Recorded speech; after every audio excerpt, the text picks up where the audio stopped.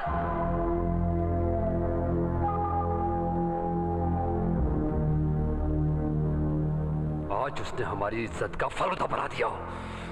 इस तरह से जो दबदबा हमारा गांव वालों में है, वो सब खत्म हो जाएगा। तुम लोग घर में आकर ही भौंकोगे, वहां कुछ क्यों नहीं कर लिया? इसलिए कि आप भी वहां चुप रह गए थे। तुम लोग भी चुप रहो और सुनो, जिंदगी में भौंकने के बजाय गरजना सीखो। जी बधाई हो ठाकुर साहब। भाई आजकल तो चारों तरफ आपकी ही चर्चा है। गांव वालों में तो आप ही की वाहवाही हो रही है।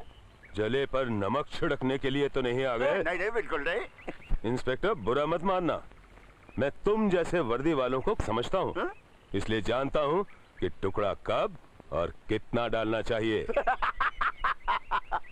आप बिल्कुल सही कह रहे हैं। लेकिन सारे वर्दी वाले ऐसे नहीं होते हैं। कुछ तो इतने चालाक और बहादुर होते हैं कि शेर की मूंछ उखाड़ लेते हैं और बेचारे शेर को मजबूरी में मुस्कुराना पड़ता है। आप किसकी बात कर रहे हैं? इंस्पेक्टर अजय शास्त्री की।